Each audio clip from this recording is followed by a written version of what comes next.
guys, welcome back to Eight-Legged Babes. Today I'm going to do something a little different and you are coming with me.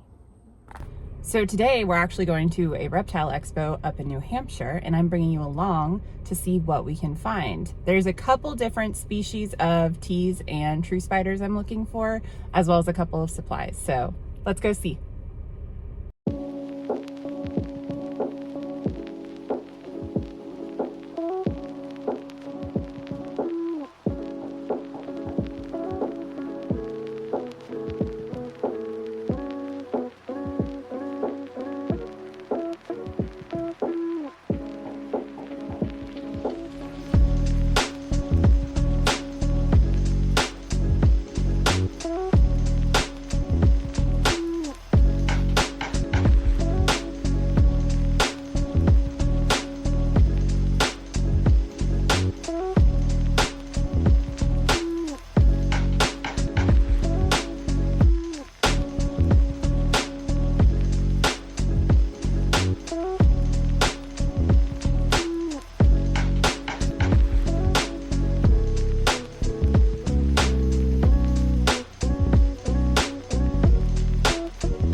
Okay, so pretty successful trip. I managed to pick up 3 of the 4 species I was looking for, and actually another species that was on my list, but I was not planning on picking up today. So, and a couple other supplies. So let's head home. It's a bit of a drive, and then I can go through everything with you guys. All right, we're back home, and it is absolutely the same day. It is not 5 days later. Please don't think about that too hard. Anyways, I had a great time at the expo and I managed to pick up 4 species that I've had on my list for a while. However, today you guys are only going to get to meet 2 of them. I will be making rehousing videos for the other 2 species that I'll release in the next couple weeks or so, so definitely keep an eye out, especially if you're a fan of velvet spiders, because I may or may not have picked up a new genus of velvet spider at the expo. So the 2 species you're getting to meet today are a couple of slings actually. One is my Toledo Cottle Verduzzi, which I've actually had on my list for a while, but I was not planning on picking one up today until one of the vendors actually had one for a really great price. So you guys will get to meet her, as well as my new Grammostola rosea. Now, I've already either reset up the enclosure that I bought them in or rehouse them into a new enclosure. So what you guys are going to get to see today is the footage of me doing their rehousings or enclosure updates. So let's get started. So as you'll see here, I'm starting to put ventilation holes in the lid of the enclosure I'm actually setting up for my grandma Stola Rosea. The enclosure that I bought her in was a very small dram vial with almost no substrate in it, so it just wasn't appropriate to keep her in there really any longer than she had to be. I have a set of these, really they're sold as like moisturizer jars on Amazon, and they work really well. I have my tea vegan sling in one. And all I do is I use a sewing needle, or this is more like a clothing pin, and I heat it up and just put a few rounds of vent holes for the lid and around the top of the enclosure. That way I can put a good amount of substrate in while still getting cross-air ventilation. Be sure to use proper PPE when doing this. Just a reminder, this is melting plastic, so I wear an N95 mask and I make sure to have a vent running in my kitchen and windows open. Now here you'll see I'm starting to add the substrate. I'm making sure to add moisture to the first layer I put in so that there's a good moisture layer before I add in another layer on top. That way the entire substrate isn't soaked, but in case the tarantula needs to get to more moisture, she can dig down and burrow into the lower layers, which will stay more moist over time.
So this is my Toledo verdezi, or my Mexican rose gray tarantula. She's being a little shy, as you can see.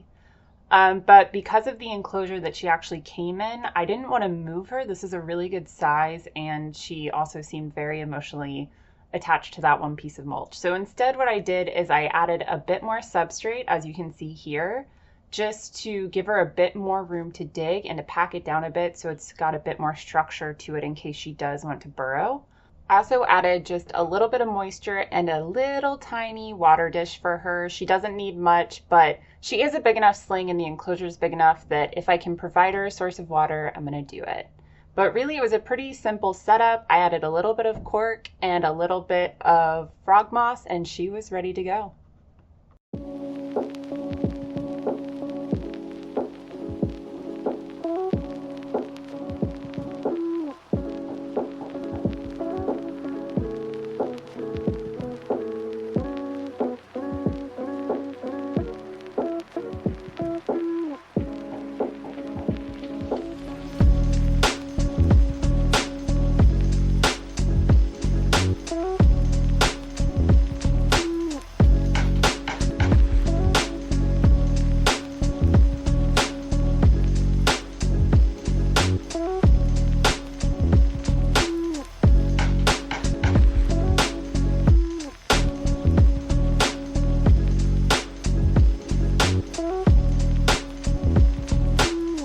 That is going to do it for us today. Thank you guys so much for watching, and don't forget to like and subscribe.